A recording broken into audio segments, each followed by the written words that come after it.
संडेला खर्च नाही, आता होणार बचत। दुसऱ्या संडेला मसाला, प्लास्टिक आयटम्स आणि फुटवेअर वर 20% सूट। खरेदीसाठी अवश्य भेट द्या भिका गणपत सुपरमार्केट, शिवाजी रोड सटाणा आणि नामपूर रोड सटाणा।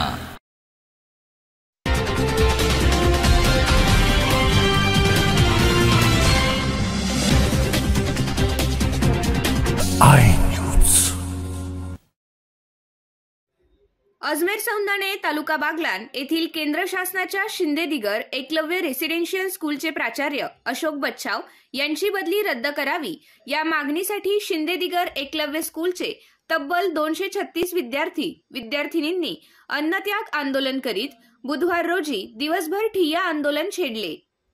गेल्या महिन्यात एकलव्य स्कूलमधील विद्यार्थिनींशी अश्लील वर्तन करणाऱ्या शिक्षकावर कारवाई करण्यासाठी महत्त्वाची भूमिका घेणाऱ्या प्राचार्य डॉक्टर अशोक बच्छाव यांचीच आज आदिवासी आयुक्तालयाच्या प्रशासनाने पिंपळनेर, जिल्हा धुळे येथे बदली केली।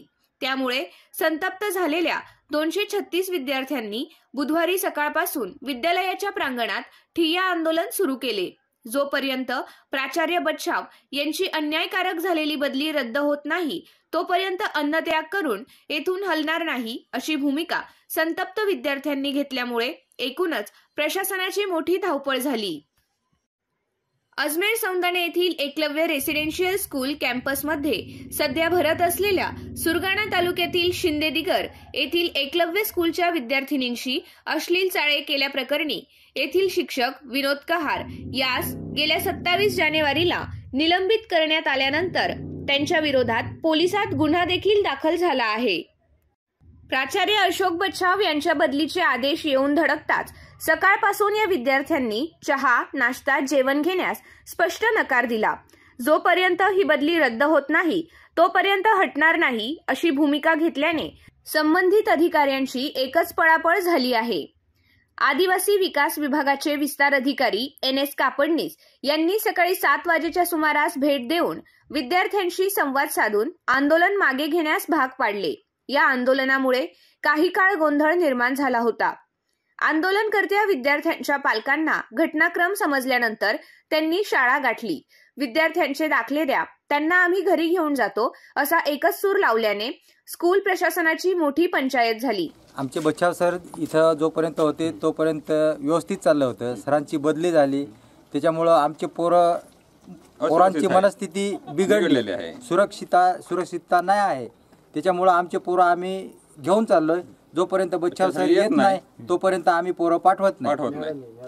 आणि स्वाती मॅडमचा पण विचार केला पाहिजे, ती मॅडम येत नाही तोपर्यंत पण पोरं पाठवत नाही, कारण त्या मॅडम पण तशा नव्हत्या। बरोबर, त्यांनी जेव्हा हे उघडकेस आणलं त्याच्यामुळं हे सगळं घडलं।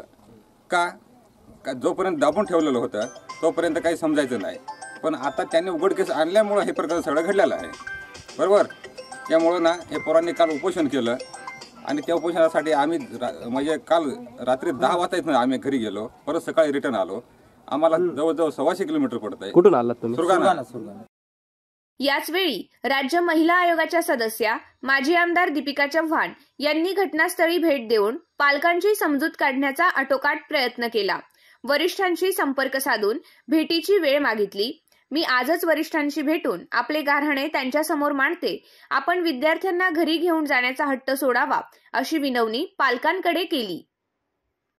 अजमेर सौंदाणे इथे एकलव्य रेसिडेन्शियल स्कूलला मी आता भेट दिलेली आहे।